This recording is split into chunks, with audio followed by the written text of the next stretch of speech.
and gentlemen, boys and girls, it is about that time. Keep your hands up and keep your head on a swivel. The Haymakers and Submission podcast is here. We woke up and chose violence today. Stick and stay for combat sports talk at its finest. Coming your way now. Welcome everyone once again to the Haymakers and Submissions podcast. My name is Drew. Joined by my partner Chops, Michael Mills. Mr. Mills, how you doing? Man, good day. Not warm weather starting to break. It's a beautiful thing. It's a beautiful thing to be alive. You know what I mean? Yeah. Doing pretty well. Matter of fact, I will be cutting out of here tomorrow, heading to, which you guys know, Mike Doc. He's my cousin, heading to Louisiana. It's supposed to be literally over the next 7 to 8 days where they're literally in the 90s every day. Every day. Yeah, man. So I'm with that. Nice, and we got a special guest here. Why don't you do the intros? Yeah. Now, I call him nephew, right? His father and I grew up since, literally junior high. I remember stealing super glue. Wasn't even super glue. It was Elmer's glue from the local neighborhood mom and pop store. And when my mom asked me who did it, I panicked and said he gave it to me in wood shop, going back to 7th grade. So yeah, me and his dad, thick as thieves, man. His real name is Joseph, but we call him Monk. And like I said, we got him nephew now because that's how I refer to him all the time. But his real name is Joseph. But when he was a kid, he was always friggin' into something. And true story. Look, they just didn't want me having nothing, so I had to find a way to get it. They put the cookies on the top shelf. I had to find a way to climb up and get it. He did literally stop me from getting it. He was always into something, so he couldn't. Let's put it this way: he's in diapers. Oh, yeah. His mom took the cookies and put them up on top of the freezer, the refrigerator. So me, his dad, and mom were sitting there just hanging out. Whatever. I'm back home because I'd already moved down to Atlanta at this time. And we hear, what is that noise? It's the chair scooting across the floor. So we don't say nothing, right? Whatever. His mom gets up to look. And she's like, come here, come over. So we come around the corner. He's not looking at us. Nephew's not looking at us. He has pushed the chair to the refrigerator. He opens the freezer. So the lower part refrigerator's closed, freezer's open. He opens it, pulls himself up, and he's standing in the freezer, right? In the diaper, standing in the freezer. Reaches his hand up on top of the freezer now, fills the cookies, grabs one, puts it on the ledge where his feet are under the thing. End up doing this 3 times to get 3 cookies. I had to get 3. Can't have 2. Gets 3 cookies. Gets 4 is 3 too cookies. much. You can't get 4, can't get 2. And watch them stories. Yes, he gets his cookies, man. Gets his cookies. And then he grabs cookies and then puts them on the chair. Lets himself down, closes the door, gets off the chair and turns around and sees his folks and instantly just starts crying. But because of that, he was always like a monkey into things. So they start calling him Joe, then Joe Monkey. Then Joe Monkey, we're from Western Pennsylvania. We shorten everything. So then it went to Joe Monk. From that point, we just started calling him Monk. So now it's been since he's 3 years old. Since 3 years old, we call him Monk. Since 3 years old, man. That's been it. I was always into something, man. Yeah. But like he said, he started calling me nephew recently because I was calling him Unk. But I feel like that's the thing now. Everyone says, he's Unk status. So I just go by nephew. Yeah. I hear that. Whatever. Well, welcome to the show. I'll call you Monk. You are my nephew. I'm good with it. All right, cool. Well, fellas, it was an interesting week. We're going to talk a lot of combat sports today, and I know you guys are going to jump into some UFC 315 fight reviews. A pretty good card up in Montreal. Why don't you guys take it away? It was. And you know what? And we will spend some time on this because for you and me, Drew, there's not a whole lot of boxing going on. We are going to touch on Navarette and Suarez, and what's going on Pacquiao and Barrios. But starting out with this one, this entire card, well, the 3 fights that we're going to talk about, right? It was kind of weird because you had Aldo and Schevchenko, the grizzled veterans, right? Mm-hmm. Then you had Belal and Della Maddalena, who were not new to the game, but they haven't etched their their spot yet like those other guys have. Sure. You know what I mean? So we're up in Canada, and Zahabi, Aldo started off these 3 fights that we're going to talk about. Aldo and Zahabi. Now, first off, Aldo is only a year older than Zahabi, but has numerous more fights. Which is crazy. Like you said, it's crazy because he's been around forever. He's been around forever, fought everybody. Yes. And the crazy part is when you know how long he's been around and you think about how long he's been around, he's only 38. Now, that's not much in regular everyday years, but once you start, especially combat sports, 38, that's definitely an elder statesman. And when you hear he's 38, he still doesn't look it, but it's still almost like, wow, he's only 38 because he's been around Aldo for so long. He goes back to WEC, so where was he Pride or no?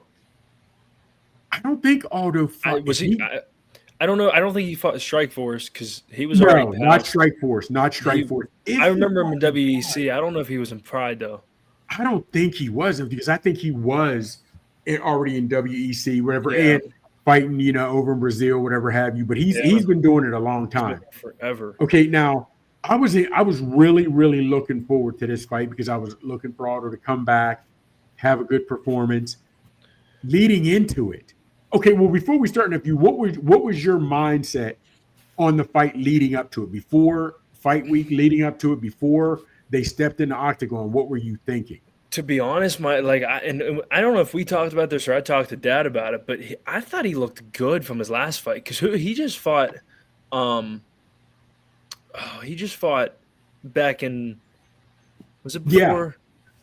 It was October. He fought that Mario Baista, or what's his name, Baista or whatever. Batista. And I thought he looked. Batista, that was it. Yep. Something like that. I thought he looked good, so that's what I was telling Dad. I think he still has someone to tank, especially like you said, for being 38. I know. Being 38, he still looked like he can bang with any of them. Yeah, and I thought he was doing this because, and it stinks because as long as he's been doing it, he is Aldo, and as long as he's been doing it at a high level, he's still on the main card, but he was always the headliner. And I'm not saying he's the gatekeeper. I'm not saying that. But his fights used to be main event or co-main event. So so that's hard for me to see how far he's fallen off. But by the time, didn't he fought Marab in 2022, 3 years ago? Yeah, he did. Yeah, he did. He did, and that was for the main event, wasn't it? That was the main event. Yeah, that was main event. That Jonathan Martinez beat him as a co-main event in 24 back in May. It was last year. That's right. That was on that wasn't a pay-per-view. That was a fight night. It was a fight night. Fight night. Yeah. I forgot about that. And normally, that's it. Where he's been on fight night. Wait, no, that was UFC 301. Was it? Yeah, he was a co-main for was it Let me see. I'm gonna look it up here. Was it Pereira would that have been Pereira and Pantoja? Yeah, because I remember thinking he could turn around and fight Pantoja right now. I got you. Well, here's the thing, and I was hoping this fight was going to be him. I wanted him to look good because I didn't want them to start relegating him to a gatekeeper because we know he still has the skill set. We know he still has the skill set right now. It bothered me. He missed weight by 8 pounds. 8 pounds he missed weight. And you ain't even trying, bro. Exactly. Now Drew's a fight guy. So you know what it's like if you miss weight by 8 pounds. Oh. And for Aldo to miss weight by 8 pounds, it's even more troubling because he was always so much on the business. And he treated his body like a temple. This was his tools, he wouldn't, like a carpenter. You're not going to leave your saw and all your tools out in the rain. You take care of it. That's what he did. So for him not making the weight, it was weird. Now, after he lost, and just being honest with you, I had Aldo winning 29-28. I thought he won the first 2 rounds. I did.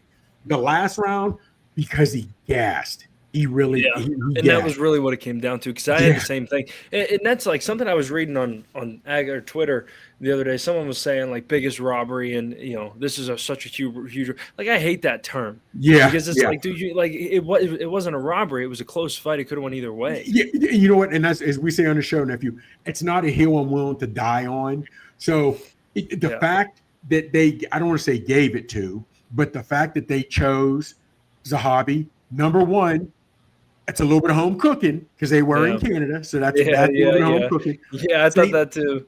St. Pierre, is he or is he not one of the greatest? He's got to be top 5 greatest athletes to ever come out of Canada. Yeah. So he was in the corner of Zahabi. So I think it was a little home cooking on that aspect, because I had Aldo winning those both fights. I thought in the first round he dug the body well. I felt, and he didn't kick much. And I think that was a sign of a veteran knowing his body, and he knew he didn't have cardio. He knew he didn't have cardio. Like, nephew is deep into it. Like, he's rolling either one night of the week. Nephew's either wrestling, he's jiu-jitsu, or he is, wrestling, jiu-jitsu, or boxing. Doing something. Yeah, and he's rolling. He's rolling at some of the gyms that have produced guys at the Mat Factory, guys that have fought in the UFC, worked out, rolled a little bit with Cody Garbrandt, you know what I mean? So he's another name, so he knows these guys. So he's also grinding a lot, nephew is. So and I'm sure you could see it, nephew, when Aldo wasn't throwing kicks, and he throws vicious leg kicks, and he fires them off like a whip. I mean, his kicks are nasty. And the fact that he wasn't using those as a weapon let me know he's not in shape at all. And like, he fell off a cliff in that third round. His engine just died. What was it? If you like 3 minutes left and he's staring at the clock. I mean, you've never seen him do that. And that's the thing. And I think win, lose, or draw. I think if he wins that fight, I think if he loses that fight, he's considering retirement. It was on his mind. He was ready to hang it up. Like, he even said, this is hard on my body. I can't take this much anymore. And that's what they all end up saying. But I think you see it in the last couple of fights, and it ends up being sad, because like Anthony Smith, like, the dude was a dog back in his day. Yeah. But he gets to his fight, and it's like he just gasses out and's getting pummeled. Like, it's just where they're at mentally. And I don't want to put anybody above anybody, but it was harder with Aldo because of where he came from. Like, I'll be honest with you, if we're going to keep it a buck, with Aldo, the biggest thing that had broke my heart is how he lost to Conor. Yeah. One shot. I think they did him dirty too, though. I think they did him dirty too on that, though. And I know, like, Conor was the guy, and they wanted to promote him. But any other champion, as soon as he loses, like Adesanya, when he got knocked out by Pereira, right away, Dan is in the press car. He's getting another fight. He's run it back. They didn't do that with Jose. They didn't do that with Jose. And what had it been? I think it had been literally 9-10 years since Aldo had lost a fight before that. So, and they did. They hyped up Conor. And it was weird, because when you see, if you were going to go back and watch that fight, Aldo was always coming forward, but he almost ran at Conor with his hands down. Something it wasn't in his norm, but it is in here. But I think that attests to his gas tank. He said, if I'm going to take him out, I have to take him out now, because I'm not going to pace with him. Yeah, you know what I mean? Yeah. I think when he saw red, he was like, I got to kill him now. Yeah, and it just didn't. And it was weird, because he mentioned that, and Aldo over his years never, ever, ever, ever been one for excuses. Never been excuses. And he said, it was a hard week for me. He had some personal stuff going on. He's never said that, and we don't know. And that's, like I said, his personal stuff. But it was hard to watch. I still thought he won. Not going to protest. Not going to call it the biggest robbery in combat sports. But I do think it was some home cooking. I do think it was some home cooking. I agree with that. Now here's the thing. I know Zahabi got the win. I don't see him moving high up the ranks. Now, anybody can win on any given night. When the leather's flying, kicks are going, anybody was can just get going to got. ask, what do you think's next for him? Because I don't, because to me, like I said, if the gas tank doesn't go for Aldo, Aldo wins that fight to me. And I'd have had it 3-0, Aldo winning that fight. But his gassing, well, when he gets knocked down and Zahabi's on his back, he didn't even try to get up. He just took the elbows. He was like, I'll concede this last round because I won the first two. So that was hard to take, man. And when you watch him and you see the legend, then I can't do it. My body can't take it anymore. Yeah. It just, man, and it just stinks to see him go out that way because I thought he won that one. So, you know, but hey, it was a good fight. It was a good fight to me. You know, I mean, of course I'd like some. It's always a good fight, you know, when but leather's flying and I say on here, he kicked him in the head on the ground at one point. Like he was just, it was a dog fight. So. He did. He soccer kicked him. He did twice. Yes, Zahabi just got his hands up. I mean, soccer kicked him like he was in the streets. Yeah, it was a good fight. You know me, like I say on here, I watch two old ladies at bingo. I love a fight. I love to watch a fight. Yeah, you know what I mean. So it was a good way to start. Real quick before we switch on, is there we got some guys leaving the UFC? Some big. I mean, Dustin Poirier's retiring here. I know. Jose Aldo's retiring here. I know. Here's the thing. We understand, like I said, Father Time's undefeated, so they're all going to pass on. When I say pass on to other things in their life, not pass on. Yeah. Who do we have up and coming to replace? Gaethje can't be far back, right? To replace a Gaethje, to replace a Chandler.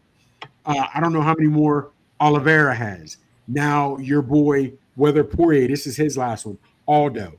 We have some guys that are talented, but these guys, win or lose, they always brought it. Yeah. You knew those. Seriously, the old man in the movie 300, come back with your shield or go out on it. And those guys literally were willing to go out on their shield. Yeah. And there's a lot of talent. There's guys that are quicker, a lot of guys that have more well-rounded games, you know, but. So here's what I think really helped the lightweight division, because like you said, we just lost Islam. We're probably going to lose Gaethje here soon. We're going to probably lose Dan Hooker soon, Michael Chandler soon, Dustin Poirier soon. But on the flip side, you got guys like Arman, Suzukian. Yeah. Holloway's just stepped up to lightweight. Ilya is now lightweight, and he's fighting Charles Oliveira. Poirier, yeah. So there's people moving up, but there's also people leaving, and that's Now, here's the thing, though. And those guys are. Now, Holloway's starting to get up there as well, right? Mm-hmm. But you got Poirier and like some of those other guys you named. We know their offense is nice. We get that, and they're great strikers. But we also knew with Poirier, with Gaethje, you know, with Aldo, they were going to give as good as they got.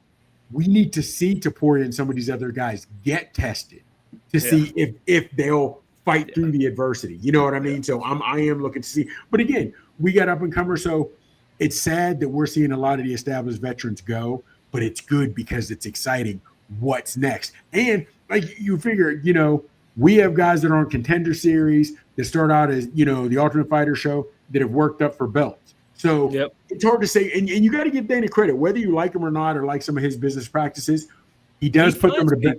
Yes, and he does put some of the best. O'Malley was a Contender guy who was a UFC champ.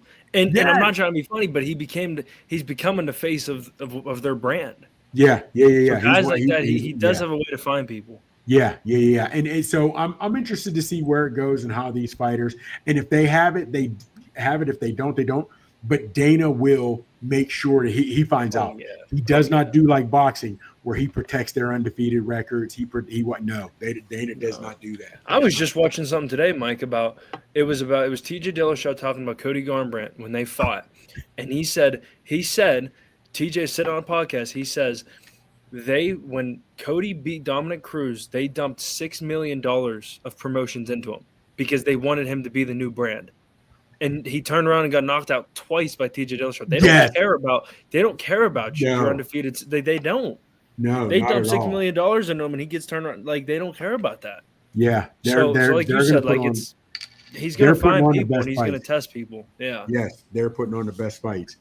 All right, man. Let's move on. We got a little longer on that one than we expected, but for a legend like Aldo, you need to do that. Oh yeah. So here we go. We didn't even get to talk about if he's going Hall of Fame or not. I think he should. Oh, without question. Yeah. Without question. With Okay. first ballot. And it's crazy because they don't have voting like they do for baseball. You don't have to wait X amount of time like you do football.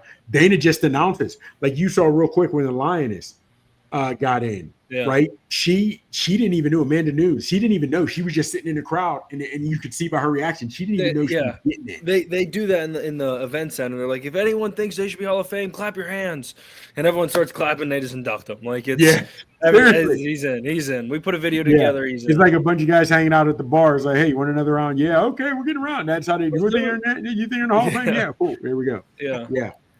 Now, this one. Fellas, I'll be honest with you. Okay, everybody had what do you call it? Fiorot. Mm-hmm. Fiorot. They had her. She was the favorite. She was picked to win this. I thought it was disrespectful to the champ. I really did to have Manon. Now, be honest with you, Manon. She was bigger. The Fiorot was a plus like 400, or Schevchenko was an underdog. Yes, yes. Now here's the thing. Manon, she had only lost 2 rounds in her UFC career. Number one, this showed there's levels to it. Number one. Number two, Fiorot was much bigger. And fellas, and I'll be honest with you, she impressed me. Fiorot impressed me because that first round she came out and got smacked. She was just trying to walk her down. She didn't realize there were levels to this. She had to get into her bag. And I'll be honest with you. If we take away the belt and these are just 2 fighters, the way I scored it, I had Fiorot winning that 48-47. I could have had 47. I saw the third round, second and third round going either way. And that's why, and that's what I'm saying. So the way that your boy Schevchenko won it by a whisker, but it was unanimous. I don't. Yeah, I'm seriously, man. And honestly, but here's the thing. Shevchenko is starting to show her age as well. Her kicks weren't firing off as well. Yeah. Her jab didn't pop as well. In the first round, when she was catching Manon was walking into it. And here's also she ate a couple spinning back fists. Yeah. Like a couple spinning heel kicks and stuff. She did, yeah. And here's the crazy part. Where Fiorot, how you pronounce her name, the first round, no, because Schevchenko won that clearly. Dispute that. Yeah. But the other 3 of the other 4 rounds, she had over 2 minutes of ring control. Yeah, she did. If you control someone for 2 minutes, you win that round 9 chances out of 10. You win that round. Yeah. And it, to me, now see, again, your pops would understand this, nephew. There's an old adage in fighting. To be the champ, you got to beat the champ, right? So there's a lot of times you got to beat the champ. There was a time years ago in boxing where you had to knock the champ out to be considered, to have won it. That's why they go 25, 26 rounds, whatever have you. Then JDM's the champ either way, but we'll get to that. Yeah, exactly. So, to me, Schevchenko did well in holding her own because Fiorot was a little bit younger, bigger, had a better gas tank, but nobody holds Schevchenko to the cage like that. Yeah, and again, it was showing her age. Honestly, Mike, I just thought she had a terrible game plan. Mike, she's a long fighter. She's a long fighter, and she doesn't have better striking than Schevchenko, but control that distance. When it got inside, who holds Schevchenko down? No, and she held her down. Yes, and held her against her. Yeah. Here's the thing, and it's kind of funny, and it would be like, imagine if you could, Drew, watching Mayweather fight. You're a big Mayweather guy, and him fighting a guy, and Mayweather's his contact percentage, right? His connect percentage was less than his opponent's. So picture him fighting a guy who has better defense than him. Yeah. You'd be like, what? And that's what it was like. This girl, nobody dominates Schevchenko. For 2 minutes of the round, over 2 minutes of every round, she was holding her against the fence, and that was impressive. I looked at the cards. All three of the judges had it 48-47, but they were different, very different. Only two of the three had Schevchenko winning the last round, but they were all in agreement on the final score. Yes, and see, and had it went the other way, 48-47 for Fiorot, I wouldn't have been upset because with that ring control. Now, again, she didn't beat Schevchenko up. No. So if it had been two regular, I think that was it's so tough because I don't know how they scored in Canada either, as far as takedowns and stuff like that. But when you watched it, you're like, okay, Shevchenko was beating her up a little bit as far as on the feet, but she was getting held down, and that was like when it came down to looking at the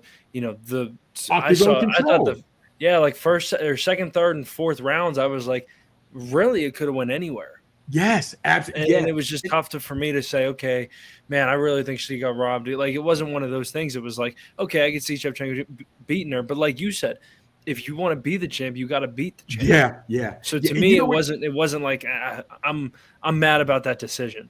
Exactly, because it was that close either. Yeah. And it's funny the nephew hit on that because he said how they score in Canada, where most people think they're UFC judges, they travel, they score how they score. But in Canada, the rules are different to some. Like, you can't foot stomp in Canada. You cannot foot stomp, but you can't everywhere else. I didn't know that. Exactly. You can't foot stomp in Canada. So that does play a part. And it was kind of weird because Schevchenko, even though she's smaller, she was smaller than Fiorot, and she's been eye to eye or maybe a little bigger, whatever. But regardless of who she fights, she always comes full stream ahead. Hell, she fought Amanda Nunes. Shevchenko? Yeah. Oh, yeah. I think, And she wasn't coming forward. So I don't know if she hurt her. I don't know what happened after that first round. And I know Fiorot made adjustments. I didn't see Shevchenko making adjustments, and that's not like her and her kid. But I don't think she needed to. That was that was my whole thing was she knew she could just sit there and just pick her apart at a distance. Man, and that's why I thought Fior's game plan was terrible because I think she had a 2-inch reach on her. Yeah, I don't know for sure, but she had a reach on her, a good reach. Yeah, and I'm just thinking like, you ain't controlling anything. Like, you're letting her sit there and counter you. Yes, and she's getting picked apart. And then she tried to take her down, and I didn't like her game plan at all. And the crazy part was, I thought Shevchenko looked, I don't want to say slower, but slower for herself than normal. She wasn't popping off that jab normal. Yeah. And she was still countering Fiorot. She was still countering her, which was like, well, I don't know, man. I expected to see more from Shevchenko, but you know the old adage in fighting, I'll win this fight, look good the next one. You know what I mean? So at the end of the day, she retained her belt and she kept going. So we'll see what happens next. Yep, for sure. What you think's next for her, though, real quick? Whoa. Shevchenko? Mm-hmm. Never, I'd have to look. But the girl, Shevchenko, who she lost her belt to, and I'm looking right at her. Juliana Pena? No. The most recent. I'm looking right at her. They just coached the Ultimate Fighter together. She lost. Harrison? No. Oh, man. If you look on that card, she lost. If you look, hold on for a second. If you look up Shevchenko in her record, hold on, let me see what we got. Hold on, give me half a second, fellas. I got Zhang Wei Li. I don't know who.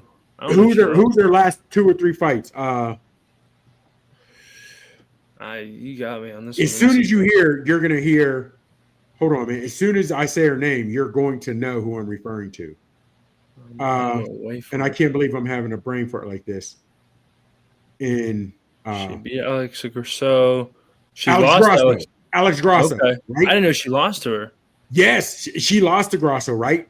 And then she got it back. A draw. She got submitted by Grasso, and then she had a draw. Yes. One against Grasso. Yes. Now, Grasso just lost to Natalia Silva.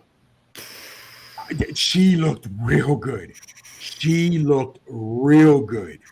Against, she had some wicked kicks, man. Yes. And that, hopefully, that could be a good fight. But I heard someone say the Fighting Nerds has a sister or something like that because she's Brazilian. I think she trains at that gym. Yes. Yeah. And she is nasty. And she is nasty. She's nasty. Those fight nerds, those fighting nerds are ridiculous. I think right now, their record is 19-2 or 19. No, well, two. Didn't one of them just lost last? He just lost to Ian Gary. Yeah, but the girl had lost one. There was a girl that had lost. She that had for their team before whatever. Okay. So and now what happened? But the Fighting Nerds, they're a force to be reckoned with. They are a force to be reckoned with, man. Oh yeah.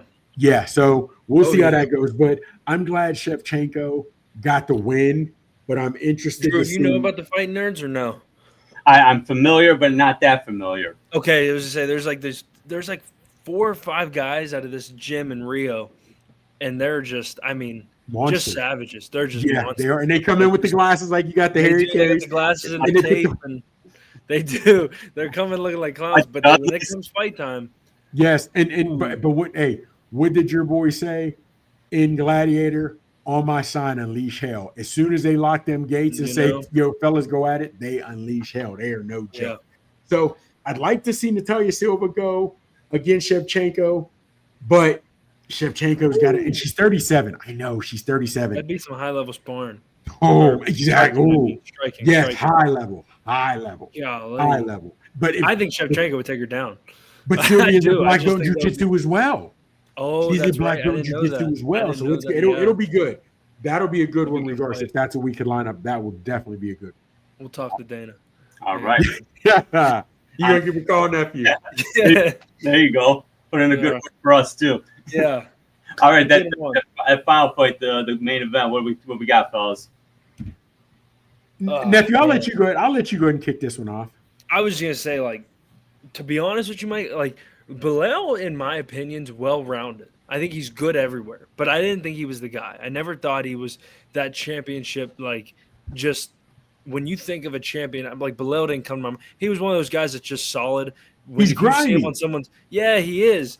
So, but Mike, JDM came out he looked like the defending champ. I know. JDM came out looking like he was supposed to be there, like it was his belt, and this guy was trying to take it off him. Well, to piggyback off of what you said about the last fight, you didn't like the fight she fought. Drew, styles make fights, right? Styles make fights. I did not like this one because we're starting to see this in MMA. Your boy Holland does it. Kevin Holland. Mm-hmm. Holland does it. Where he wants to he's a black belt in jiu-jitsu, but he wants to show he can stand with guys or this, that, whatever. And other guys are doing that. And I think Belal wanted to stand to show he could stand. And that I wrote that down actually to say, I think he first off dismissed JDM for not being there. But he said some crazy stuff. I'm not gonna take him down. I'm gonna show him my Canelo hands. Dude, you're not that guy. No, he really isn't. And he said that twice in a post yes. And here's the thing. And even if you want to do that for the first 3-4 minutes of the round, as you're feeling out whatever happens, okay. But after the first round, you knew your striking wasn't to his. Now I'm not saying, Della Maddalena. Yes, absolutely. Della Maddalena. JDM is not a sniper, right? He's not what Anderson Silva was. He's not what, if you want to say some of your best strikers with his hands and feet. But he's better than Belal. And when Belal got, I don't want to say, the saying I use, get in your feelings, where he got in his feelings, I said I'm going to stand up with him, so that's what I'm doing. Because if you remember, if you in the 3rd, 4th, 5th round, when he pressed the issue, he was able to get takedowns. He was now he took some blows too when they were scrambling, knees flying, whatever have you. But he was able to get JDM down. And here's the confusing part. Here's the really confusing part, Mike. There wasn't, and this comes back to he wanted to stand and strike, but there wasn't a single takedown in the first half of the fight. I know. Attempt, not even a takedown, an attempt. Now, I don't think he threw a single leg kick until the 2nd round. No. Now, late second round. If he fights this fight against Leon Edwards in his last fight, I don't think he wins the belt. He had 13 attempts, takedowns. From the opening gate, he was taking Edwards down. He'd stand with him a little. Then once it got hairy, he took him down, held him down, punished him for 2-3 minutes at a round, whatever have you. For him not to go after Maddalena, and here's the thing, even how the nephew knows, even if you're not successful in the takedowns, you still go for him. That gives the opponent something to think about. He's got to think about level changes. He's got to think about feints. He then also it's his setup. Yes, he also has to waste his own gas tank fighting that off.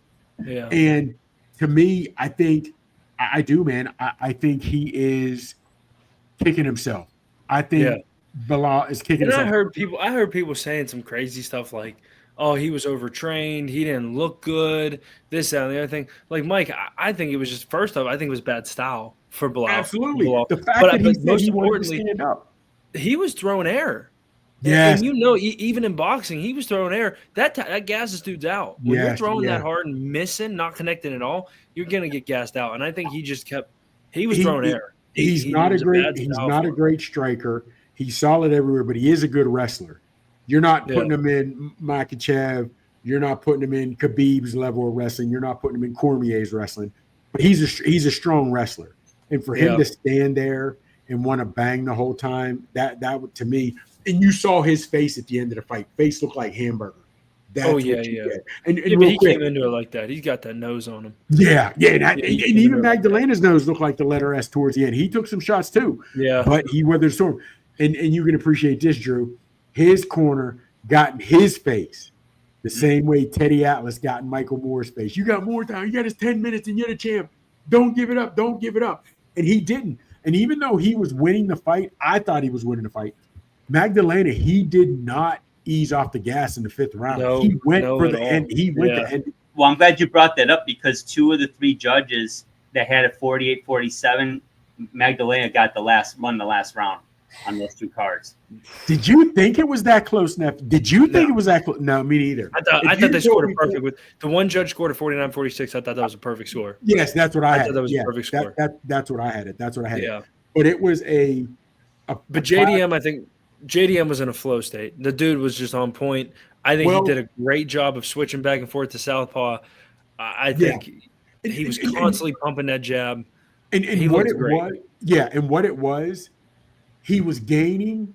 How can I say this? He was gaining confidence in the stand-up, and then he was so far ahead on the stand-up, his confidence was so much better, and he's still fresh because, to be honest with you, JD wasn't being pushed much harder than he would in a hard sparring match because he didn't have to fight. It was all stand-up. It was 90% stand-up. So, and like you said, go ahead. So, and when Belal tried to get takedown, he wasn't. He was already so confident. Yes, and he wasn't level switching properly. He wasn't setting it up. He wasn't giving him different things to think about. It just, I don't know, man. I didn't like that with Belal. Yeah, I think Belal did. We saw I thought in the first round we saw a champion out of Belal where things weren't going his way. Really, he was trying to fight, and he's just stayed composed.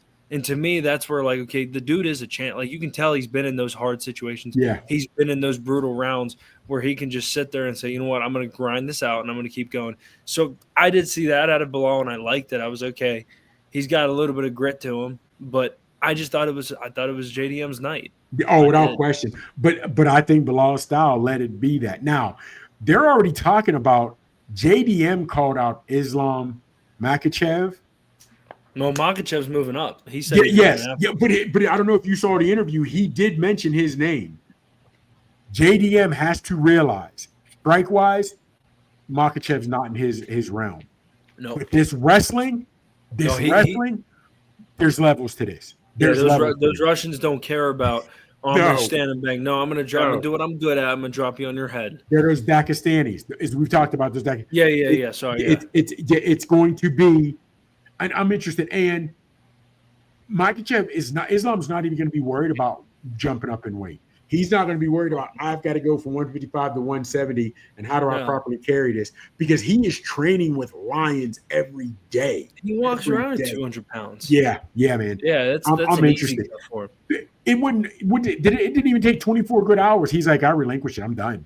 He just didn't want to fight Belal because they're boys. Yeah. They're both Muslims. He didn't want to fight him. But now it was right after the fight. I got on Twitter and saw. Yes, he said I'm fighting him. I was like, okay, that was quick. Yeah, he's ready. And it's going to be. That's going to be a good one. And he's not going to stand and bang the whole time.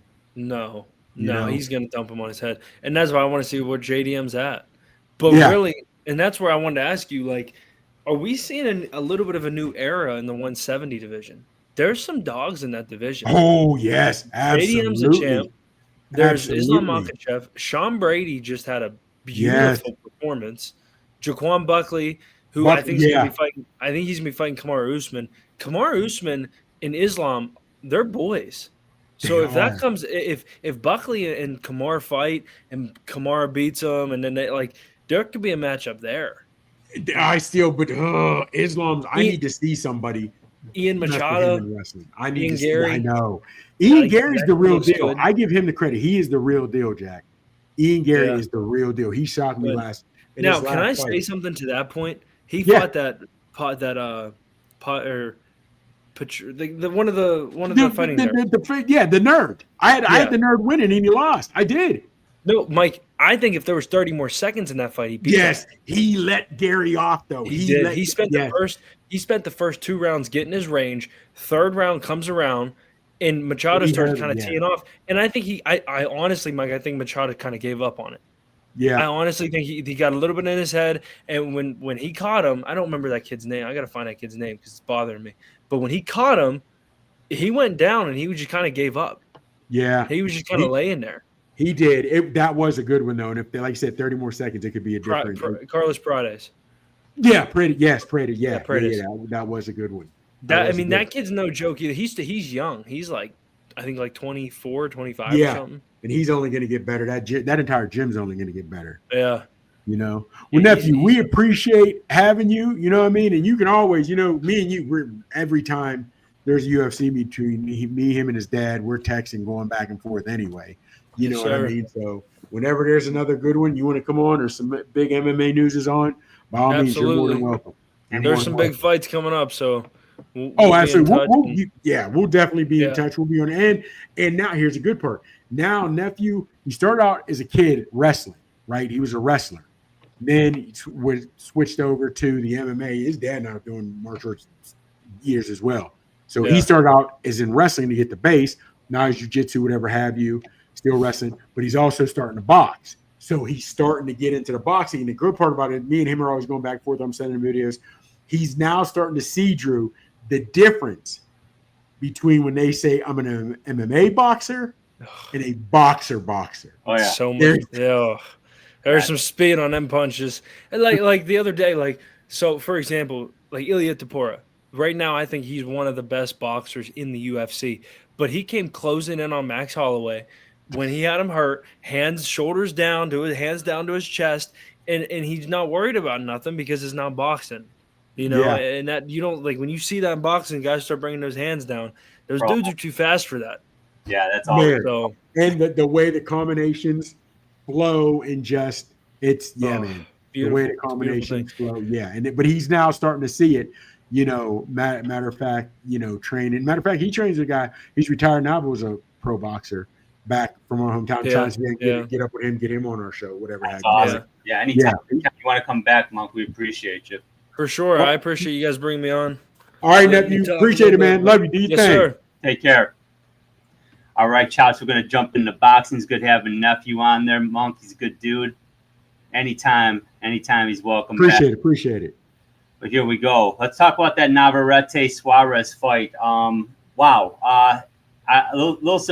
Here's the thing. Navarette gets the technical decision because they went to the cards in the 8th round because the fight was stopped by the ringside physician due to the cut over Navarette's left eye. And you can see the cut on the screen, folks. It's nasty.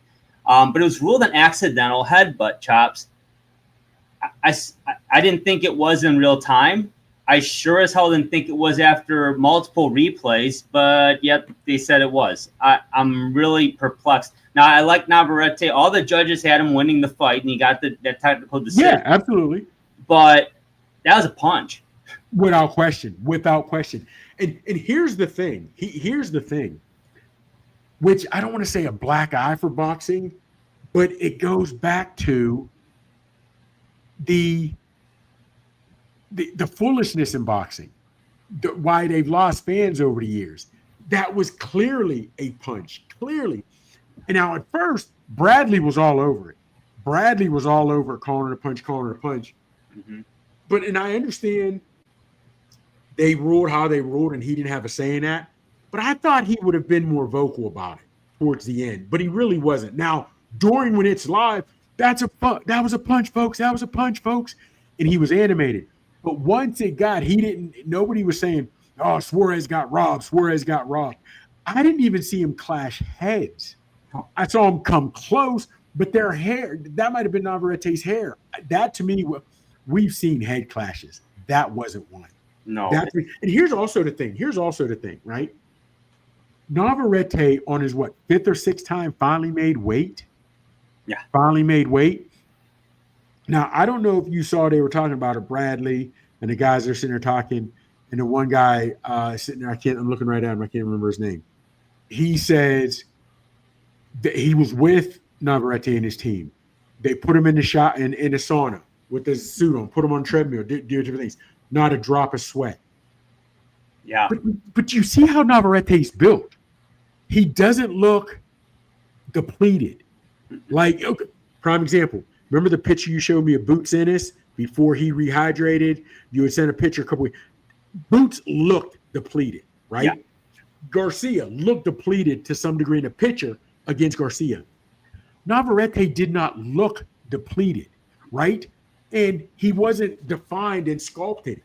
You're 130. We did not see abs around the midsection. He's got the same physique as David Benavidez. Yes. Physique.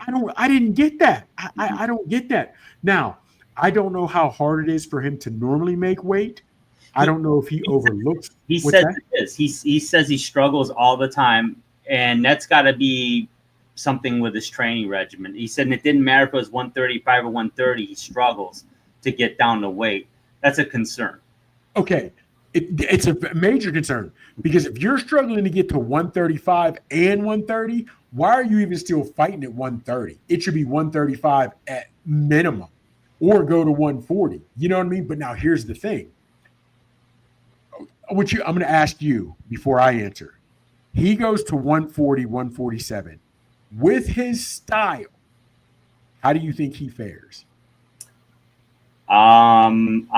I don't think he's got enough pop to do the damage needed at that weight. And if he's struggling to make weight at 130, the reason why he wants to fight at 130 is because he knows his power translates at that weight. But he knows also if he were to put on legit like 15, 17 pounds, I don't like his chances, to be honest with you. I really don't. I like his style. It's not that he would get steamrolled, but I don't think he would run roughshod through the division. That's for sure. See, okay, well, first off, I agree because I wasn't even thinking of power because when I said his style, I think he would have problems like Pitbull has problems. Now, he's taller than Pitbull. Oh, yeah. And maybe because he doesn't respect the guys at 130 or in anybody's power. He just walks in, hands down, throws those big looping bolo punches. A lot of what Tank was doing at 135, 140, just running through guys. And somebody boxed him, as in Roach, and had success. Yes, he did. I see someone, whether it's a Boots Ennis, whether it's a Tank, whether because he gets hit. Navarette gets hit. Just nobody has the power to hurt him. You know what I mean? So, and that's my thing. If you're having a hard time making 135, what are you doing at 130? How that can't be good for the body. You know what I mean? That's an extra 5 pounds that if you're barely making 130, what are you doing? Or 130, what are you doing at 135? I don't like that. And you talk about a training regimen. Do you think they don't have them with the proper nutritionist? They're not doing the proper road work? What are you referring to that when you say that? I would say it's nutrition because can't outwork a bad diet. I mean, I don't doubt the guy works his ass off. I'm not questioning that, but I mean, it's got to be diet related. What he's eating, whatever calorie combination it is, and it's a science, man. Believe me, Yes. Yeah. Studying for a long time, and I shit you not. I only in the last 4 years really put it together. I've got to just not be on a keto diet per se, but be very carb conscious, very low carbs, less than 40 grams of sugar a day, no more than that. And that's, I got you. Because that visceral fat just boom right away. Right quick. I got you. And you would like, and that's right, but you know your body. But you would like to think it's someone doing it at his level with his team for as long as they've done it. they'd have the nutritionist that would let him know what to eat, how to do it. Because when you're barely making weight at 130, and I don't know what he rehydrated to, but he didn't look depleted. Even when he was weighing in, he just didn't. You know what I'm saying? I don't know, man. I don't know. And I don't. And my thing is, what does he have? 30-some fights? He's up there in fights. Yeah, 33 or 34, something like that. And I love Navarette. He is a fan favorite because of his style. But when you're still fighting on ESPN, 30-some 40 fights into it, bro, what are you doing? Where you know what I'm saying? If you're not holding major belts and fighting on pay-per-views, maybe it's because you're not taking your career serious. And I say that because, like you said, on the diet aspect, the training aspect of it, I don't know. This far along, man, he should be able, if you need to move up in weight, move up in weight. But regardless of what weight you're doing, you should be able to come in. And I don't want to say comfortable because it's camp, so it might be a hard camp.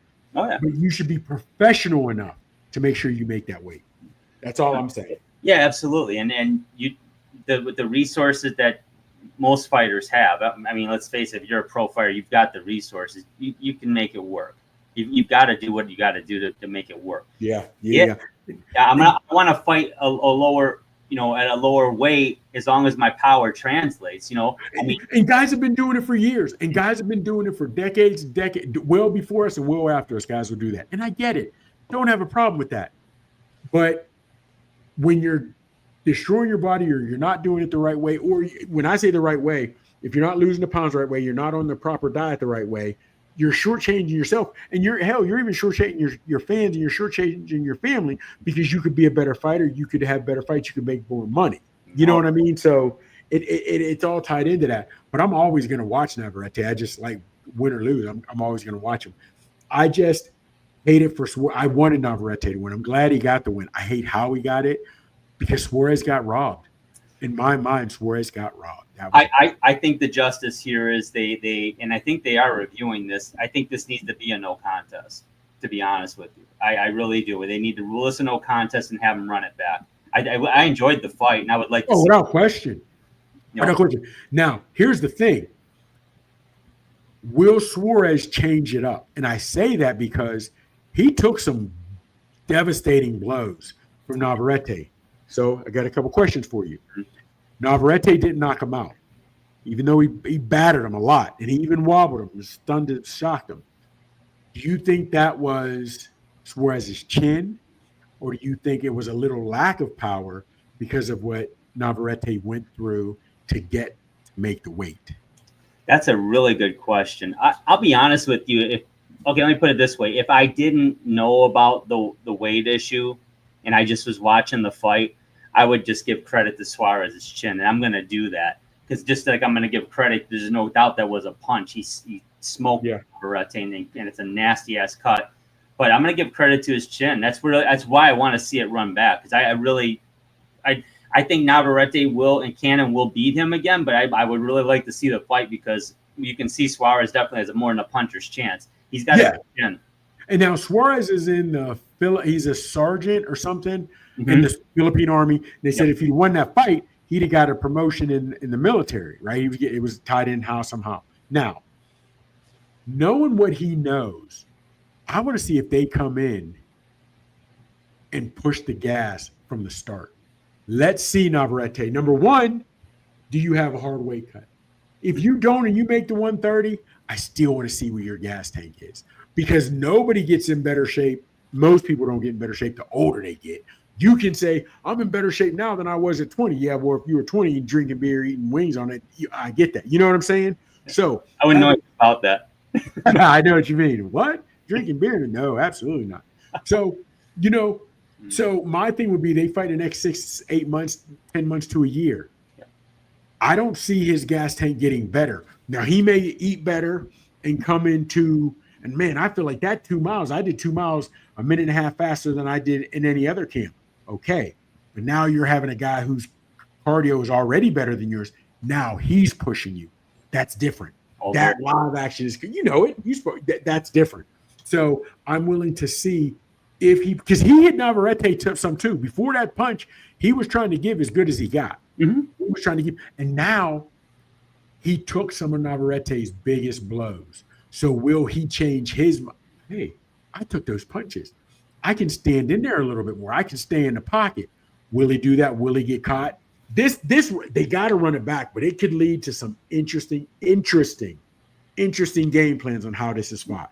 Will, you know what I'm saying? Because now, would they even do a catch weight at 133? Because Navarette having a hard time making 130, but Suarez don't need to go up to 135. If you can't make the weight, that ain't on me. You know what I mean? So I'd like to see how this all shakes out. Absolutely. Yeah, I would definitely look forward to a rematch. But yeah, no doubt in our mind it was a cut from a punch. So it is what it is. I just don't know. I don't know how they saw that, man. And and I saw somebody online broke it down to when they slowed the punch down, you could see the blood on the glove at that point. Yeah. I just don't know how to, I don't know, man. I don't know how they did. I don't know. The more we think we have answers in boxing, the more questions that will come, right? And that's just how it is. But hopefully they run it back and we don't have any more of this nonsense going forward. So, but hey, we got about 4 minutes left in the show, Chops. Let's talk about Manny Pacquiao, the 46-year-old Manny Pacquiao, coming back again, this time to take on Mario Barrios for the WBC World Welterweight title. Chops, at 46, does Manny Pacquiao have any more than a puncher's chance in this one, in your opinion? Well, yes, but here's why. Here's why, okay? He still has the know-how. Now, only problem is, the mind is willing, but the flesh couldn't, you know what I mean? So the mind was able to. So, and I sent you that video where he was hitting the bag, no pop, no speed. You know what I mean? So, and having said that, and what's your boy Barrios? I got him at 20. He's 30, 29. He is in his prime physically. Yeah. Now, but here's also why I give him more than a puncher's chance. He had a draw. Barrios had a draw against Abel Ramos. A lot of people think he lost that fight. And it's almost like this belt was basically given to him because he lost, you know what I mean? They thought he lost the fight, whatever have you. So I just don't know. Manny, you're a singer. You're in politics. You should be able to do all kind of endorsements. I hope he's not fighting because of the money. I don't know, man. I don't like it. I don't like it. That would be disappointing. No doubt about that. But yeah, he's got a lot of irons in the fires out there, and and he's 46. So I don't get it. I really don't get it. And here's the thing, Foreman did it at 44, but Foreman was a power puncher, and the last thing to go from any fighters is power. That's right. Manny was getting knockouts, but he wasn't knocking you out like Foreman was. He was taking you long, whatever have you, figuring you out, game plan, cutting angles, whatever have you. 46, and you've been out of 2 years now, 2-3 years. I don't see the body being able to do it like he did when he was. I just don't, man. And what's Manny? What is he coming off? 2 losses or not a win in his last 2 or something like that against Ugas and. Yeah, his last 3 actually were. Let's see, the unanimous decision loss, and then the no contest, and then it was the draw. The 3-rounder. Yeah. It just, I don't know, man. I just, you know the old saying, you can die early as the hero, or you can always live long enough and play long enough you can retire early and be the hero, or you can play long enough and you always ultimately become the villain. Not going to say he's going to become the villain, but I think coming back now will definitely take the luster off of, and the shine off of what he's done, because I think we're going to remember this comeback, and I wish him the best. I really do. I wish him the best, man. Yeah. And I know he likes to do a lot of things. He also played basketball over there, whatever have you. But I just don't see it, man. You're 46, brother. 46. Nobody's getting better as they get older that way. No. I personally don't like it, but like you said, I mean, at the end of the day, I guess I'm looking at it as. He really doesn't have much to lose. He's going to look bad if he loses, but nobody's going to forget about the wars with Barrera and Morales. No. So, I mean, his legacy's intact. I mean, I don't think about the Trevor Berbick fight that Muhammad Ali had in 1982. I don't even think about it. True that. I get it. Don't think about Holmes. No. Yeah, I got you. You think about him in front. A little bit, but not that much. Now, I hate to even try to put Pacquiao in the same breath as Muhammad Ali, only because here's why. Yes, they're both great, dominant, whatever have you, different weights as Pacquiao did. Muhammad Ali couldn't because he was a heavyweight. It is what it is. Yeah. But towards the end, whether it was PEDs or whatever, people accuse Pacquiao of that, whatever have you. But what got Ali there, the draft and why he refused to, because of his religious beliefs, whatever have you, and the showman and how he spoke. Don't think they'll put Pacquiao in that, but I do think you coming back, if he'd have fought Barrios 2-3 years ago and lost, maybe got knocked out and went out on that, fellas, I'm 44, I can't do it like I used to. Right off to the sunset, champ. Do your thing. Coming back, I'm worried. I'm worried, man. And you're right. To sports fans like us, we won't. But don't forget what you're looking at with these new boxing fans. You know what I mean? It's hard to say how they'll label them. You know what I mean? So I don't know. Hell, not trying to be funny, but you think about it back in the 80s and maybe 90s, definitely in the 80s. If you see a fighter like Suarez get robbed, say it was a punch when it was a butt when we saw it was a punch, there'd have been boos from the crowd, maybe even some stuff thrown into the ring. They would have been ticked about that. Today's fan don't see it that way. They don't care as much. So you know what I mean? So I'm interested. If Manny loses but looks good losing, that could add a little shine. But if it does, now is he can ask for bigger and better opponents. Not trying to be funny. This is, again, why the IBF is a joke. How are you going to put a guy that hasn't won in his last 2 or 3 fights, who's been retired for a year to a couple years, and you're automatically going to give him a shot at the belt? How does that work? Well, and actually, this is the WBC. So you're right. It is WBC. You're right. I agree with you. I mean, there's a lot of folks that just got stepped over. I don't get it. I really don't. But fight's supposed to happen July 19th in Vegas. Well, that's 3 months away, so we shall see if it actually. We will see, man. I don't know, man. I'd like to see some more hitting the bag and sparring. Because here's the thing. Even when Tyson fought Paul, we saw Tyson hitting that bag. He looked good hitting that bag. Now, because of the way the contract was, there's nothing you can say to make me believe that wasn't fixed and the sham wasn't it. Jake looked not legit. Jake Paul fight. If you want to see an entertaining spectacle that involves boxing, Jake Paul fights. WWF of boxing. Got it. That's exactly what it is. Yep, that's it. But we saw Tyson hitting the bag. Phenomenal. He looked like he was a lion out there. He looked like a killer. But when he got in the ring, he had to turn it back. Pacquiao doesn't even look. He's a shell of what he looked. You know what I mean? And I understand a lot of it was in timing, but he was trying to hit the bag, throwing some pop, and I didn't see it. Now I understand he's only 147, 140. I don't know what they're fighting at, but I don't know, man. I don't know. Yeah, it'd be on 147. So we'll see. And then if he fights and beats Barrios, what is he gonna do? You don't want to put him in front of Ennis. You know what I'm saying? You don't want to. No, man.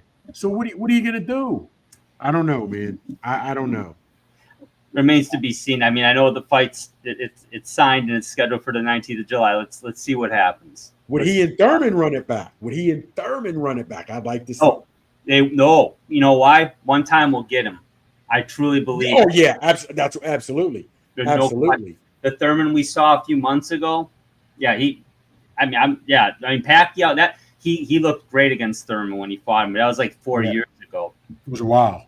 Yeah, different guys. We shall see. We ran a little over today, but great show. I want to thank your nephew Monk again, and Chop's always great talking combat sports with you. Everybody, thanks for watching. Thanks for subscribing and liking the videos. Appreciate your comments.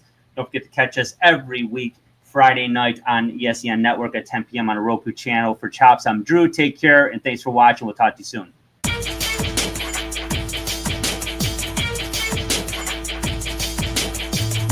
Thank you for watching the Haymakers and Submissions podcast. You can find us on the ESEN network on the Roku app every Friday night at 10 p.m. Eastern Standard Time beginning on October 4th, 2024.